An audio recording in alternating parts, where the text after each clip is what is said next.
എല്ലാവരും കരുതിയതുപോലെ, അതായത് കേരളത്തിലെ വോട്ടർമാരും വോട്ട് ഇല്ലാത്തവരും എല്ലാം കരുതിയതുപോലെ കോൺഗ്രസ് സ്ഥാനാർത്ഥി തന്നെയാണ് വിജയിച്ചത്. എന്നാൽ ഇത്രയധികം ഭൂരിപക്ഷം കിട്ടുമെന്ന് കേരള ജനത കരുതിയിരുന്നില്ല.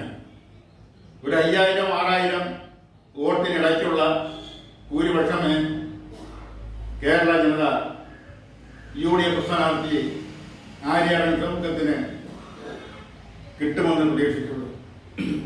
അതിപ്പോൾ ആ ഭൂരിപക്ഷം ഇപ്പോൾ 11,077 ഉയർന്നു. ഇത്രയധികം ഭൂരിപക്ഷം കിട്ടാനുണ്ടായ സാഹചര്യം, ആ സാഹചര്യം വിലയിരുത്തപ്പെടേണ്ടതാണ്. എല്ലാ പ്രാവശ്യവും തോക്കുന്നവരെ പറഞ്ഞു പോകുന്നത് പോലെ ജനഹിതം അല്ലെങ്കിൽ ജനവിധി അംഗീകരിക്കുന്നു എന്ന സാധാ മട്ടിൽ പറഞ്ഞു പോയതുകൊണ്ട് കാര്യമായില്ല. എന്തുകൊണ്ടാണ് ഇത്രയധികം ഭൂരിപക്ഷം കോൺഗ്രസ് സ്ഥാനാർത്ഥിക്ക് ലഭിക്കാനുണ്ടായ രാഷ്ട്രീയ സാഹചര്യം? ഇതെല്ലാം പൂർണ്ണമായി ഭരണവിരുദ്ധ വികാരമാണെന്ന് പറഞ്ഞ് തള്ളിക്കളയാനുമാവില്ല. അപ്പോൾ എവിടെ എന്താണ് സംഭവിച്ചത്?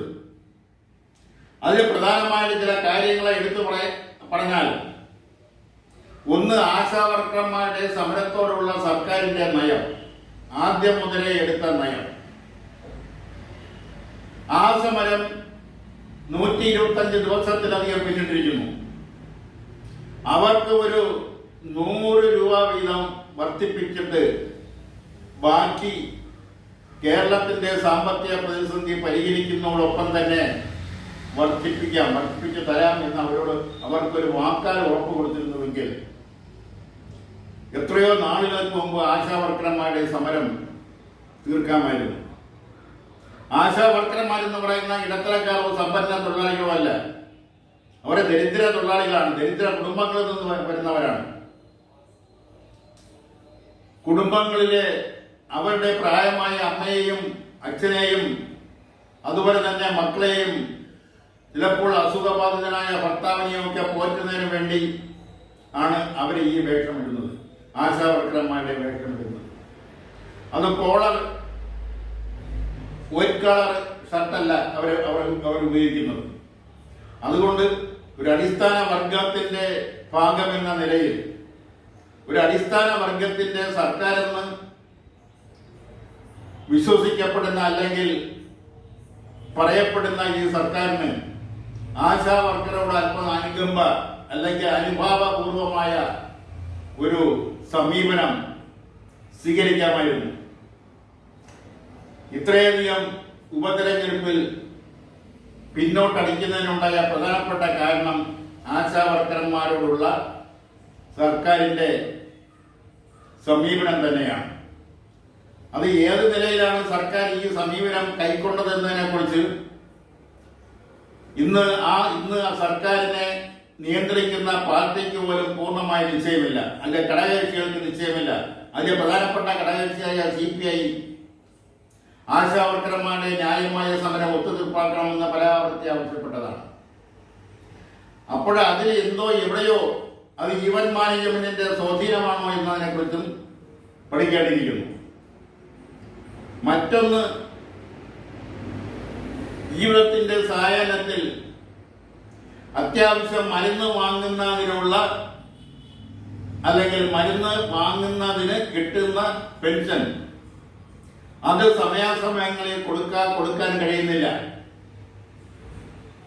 ആ സാഹചര്യത്തിൽ ആ പെൻഷൻ തുക 1600 നിന്ന് 100 രൂപ കൂട്ടി 1700 രൂപയാക്കി കൊടുക്കുകയും ഒരു കുടിശ്ശികയെങ്കിലും നികത്താനും കഴിഞ്ഞിരുന്നുവെങ്കിൽ ഒരുപക്ഷെ അവരും അവരുടെ വേണ്ടപ്പെട്ടവരും അവരുടെ പരിചയക്കാരുമെല്ലാം അവരോട് അനുഭാവമുള്ളവരുമെല്ലാം അവരുടെ വോട്ടുകൾ, അവരെല്ലാം വോട്ടവകാശമുള്ളവരാണ്, ആ വോട്ടുകളെല്ലാം LDFന്റെ പെട്ടിയിൽ വീഴുമായിരുന്നു.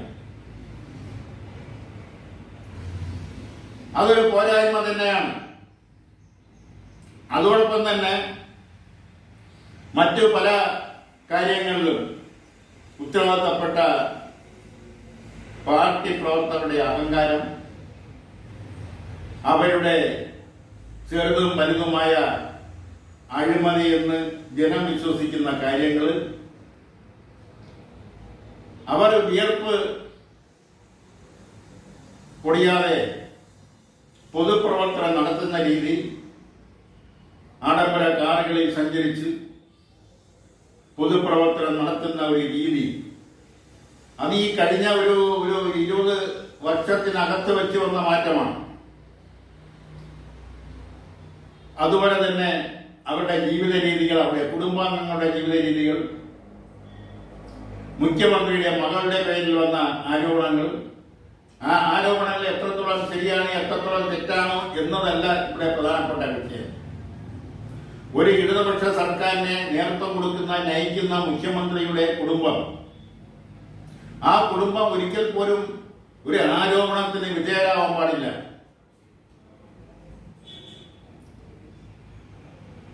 ഇത് പണ്ടേ ചൊല്ലുണ്ട്, സീസറുടെ ഭാര്യ സംശുദ്ധയായിരിക്കണം, അഴിമതി രഹിതമായിരിക്കണം കുടുംബം.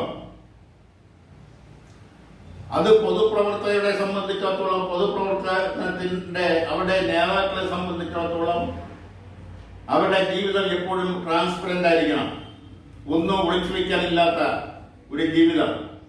അതായിരിക്കണം പൊതുപ്രവർത്തകരുടെ ജീവിത ശൈലി. പഴയ കാലങ്ങളിലെ പൊതുപ്രവർത്തകരെ എടുത്തു നോക്കിയാൽ അഴിമതിയുടെ ഒരു ആരോപണം പോലും അവർക്ക് നേരെ ഉന്നയിക്കാൻ കഴിയില്ല.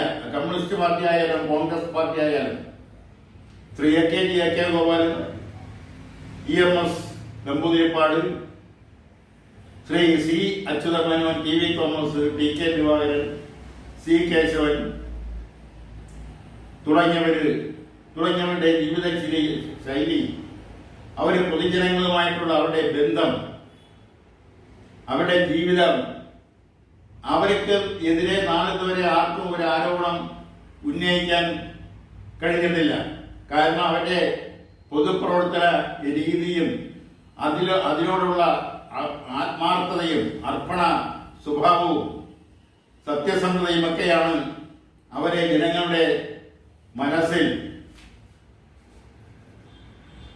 ഇടം ലഭിച്ചത്. അവരെല്ലാം എന്നും ജനങ്ങളുടെ മനസ്സിൽ വളരെ കുളിർമ ഉണ്ടാക്കുന്ന ഓർമ്മകളാണ് അവരുടെ പ്രവർത്തന രീതിയിൽ നിന്നും ലഭിച്ചിട്ടുള്ളത്. അതിൽ നിന്ന് വ്യത്യസ്തമായി, പ്രത്യേകിച്ചും മാർക്സിസം ലെനിനിസത്തിൽ വിശ്വസിച്ചുകൊണ്ട് സോഷ്യലിസ്റ്റ് സമൂഹം കെട്ടിപ്പടുക്കുന്നതിന് വേണ്ടിയാണ് തങ്ങൾ പ്രവർത്തിക്കുന്നതെന്നുള്ള ആ വിശ്വാസം ഇന്നും സോഷ്യലിസവും സിദ്ധാന്തവും പ്രയോഗവും വൈരുദ്ധ്യാധിഷ്ഠിത ഭൗതികവാദവും എല്ലാം സാധാരണക്കാരായ പാർട്ടി മെമ്പർമാരുടെയും അനുഭാവികളുടെയും മനസ്സിൽ ഉള്ളിന്റെ ഉള്ളിൽ അത് ഇപ്പോഴും അവരിട്ട് താലോലിക്കുന്നുണ്ട്. അത് തിരിച്ചറിയാൻ കഴിയാത്തതാണ് നിലമ്പൂർ ഉപതെരഞ്ഞെടുപ്പിൽ വന്ന ഈ അപ്രതീക്ഷിതമായ പരാജയപ്പെടുമെന്ന് ഏകദേശം എല്ലാവർക്കും, പ്രത്യേകിച്ചും ഉത്തരവാദിത്തപ്പെട്ട LDF നേതാക്കൾക്കെല്ലാം അറിയാമായിരുന്നു. എന്നാൽ അത് ഇത്രത്തോളം എതിർ സ്ഥാനാർത്ഥി ഇത്രത്തോളം വോട്ട് പിടിക്കുമെന്ന് അവർ പ്രതീക്ഷിച്ചില്ല. 5000 വോട്ട് റൗണ്ടിലുള്ള വ്യത്യാസമേ അവർ കണക്കാക്കിയിരുന്നുള്ളൂ. അതെല്ലാം മറികടന്നുകൊണ്ടാണ് UDFന്റെ കോൺഗ്രസ് സ്ഥാനാർത്ഥി ഇത്രയധികം വോട്ടുകൾ കൈവശപ്പെടുത്തിയത്.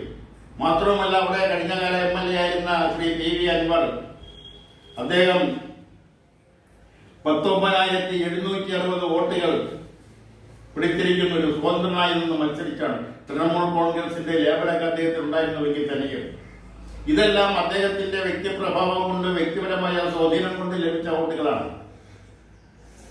അതുകൊണ്ട് PV അൻവർ വോട്ട് പിടിച്ചത് കൊണ്ടാണ് ഇടതുപക്ഷ സ്ഥാനാർത്ഥിക്ക് ഇത്രയധികം വോട്ടിന്റെ വ്യത്യാസം വന്നത് എന്ന് പറയാനാവില്ല. കാരണം അൻവർ പരമാവധി വോട്ടുകൾ പിടിച്ചിരിക്കുന്നു. അതുകൊണ്ട് ആ ഒരു ആരോപണം പറയാനാവില്ല. അതുപോലെ തന്നെ അവിടുത്തെ BJP സ്ഥാനാർത്ഥി അദ്ദേഹം 8648 വോട്ട് പിടിച്ചിരിക്കുന്നു.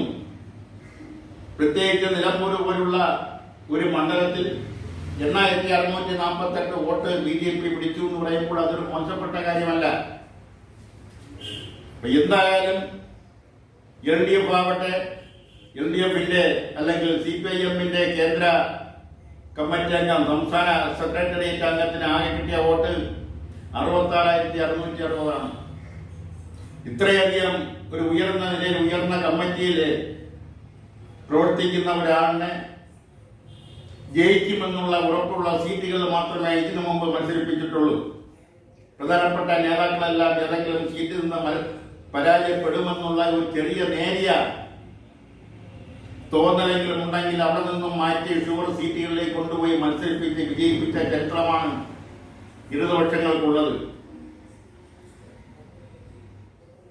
അത് VS അച്യുതാനന്ദനെ പട്ടാമ്പിയിൽ കൊണ്ടുവന്ന് മത്സരിപ്പിച്ച് ജയിച്ചതും EK നായനാരെ മലമ്പുഴ കൊണ്ടുവന്ന് ജയിപ്പിച്ചതും, അതുപോലെ ഓരോരുത്തരെയും എടുത്തു നോക്കിയാൽ അവർക്ക് അല്ലെങ്കിൽ പാർട്ടിക്ക് ജയിക്കുമെന്ന് ഉറപ്പുള്ള സീറ്റുകളിലാണ് പ്രധാനപ്പെട്ട നേതാക്കളെ എല്ലാം മത്സരിപ്പിച്ചിട്ടുള്ളത്.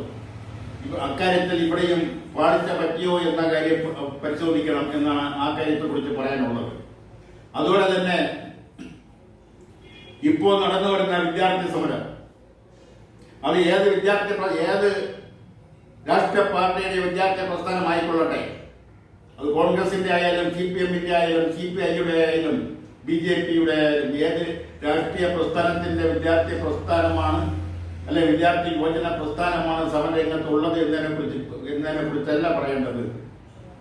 ഏത് ആശയവും, അത് തെറ്റായ ആശയമായാലും ശരിയായ ആശയമായാലും, അത് പുരോഗമനപരമായാലും പിന്തിരിപ്പനായാലും, അത് വിപ്ലവപരമായാലും പ്രതിവിപ്ലവപരമായാലും വിദ്യാർത്ഥി യുവജനങ്ങളുടെ മനസ്സിലെ എളുപ്പം സ്വാധീനിക്കും. അതുകൊണ്ടാണ് പലപ്പോഴും പല സമരങ്ങളിലും വിദ്യാർത്ഥി യുവജനങ്ങളെ രാഷ്ട്രീയ പ്രസ്ഥാനങ്ങൾ കരുവാക്കുന്നത്. മുമ്പാരോ ഒരു കവിതയിൽ പറഞ്ഞതുപോലെ അത് സച്ചിദാനന്ദനാണോ P. ഭാസ്കരനാണോ എന്ന് നിശ്ചയമില്ല, രാഷ്ട്രീയത്തിലെ ഞാറ്റടികൾ എന്നാണ് വിദ്യാർത്ഥികളെ വിശേഷിപ്പിച്ചത്. കാരണം അത് വളരെ അർത്ഥവത്തായ ഒരു കാര്യമാണ്. കാരണം രാഷ്ട്രീയത്തിലേക്കുള്ള പടികൾ ചവിട്ടിക്കയറുന്നതിന്റെ ആദ്യ പടി ആണ് വിദ്യാർത്ഥി പ്രസ്ഥാനത്തിലും യുവജന പ്രസ്ഥാനത്തിലും പ്രവർത്തിക്കുക എന്നുള്ളത്. അതുകൊണ്ടാണ് ഞാറ്റടികൾ എന്ന് ആ കവി വിശേഷിപ്പിച്ചത്. അത് P. ഭാസ്കരനാണോ സച്ചിദാനന്ദനാണോ എന്ന് നിശ്ചയമില്ല. സച്ചിദാനന്ദനാണെന്നാണ് ആവാനാണ് കൂടുതലും സാധ്യത. എന്തായാലും വിദ്യാർത്ഥി യുവജനങ്ങളിൽ തെറ്റായ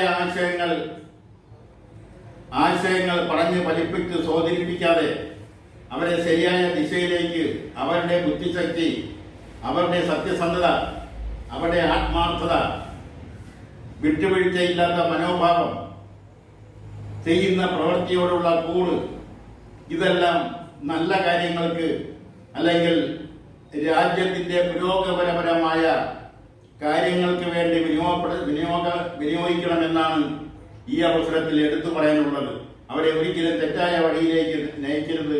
അവരെ നിയന്ത്രിച്ച് മാത്രമേ സമരങ്ങളിലേക്ക് സമരമുഖത്തേക്ക് പറഞ്ഞയക്കാവൂ എന്നാണ് ഈ അവസരത്തിൽ എടുത്തു പറഞ്ഞുകൊണ്ട് നിർത്തുന്നു.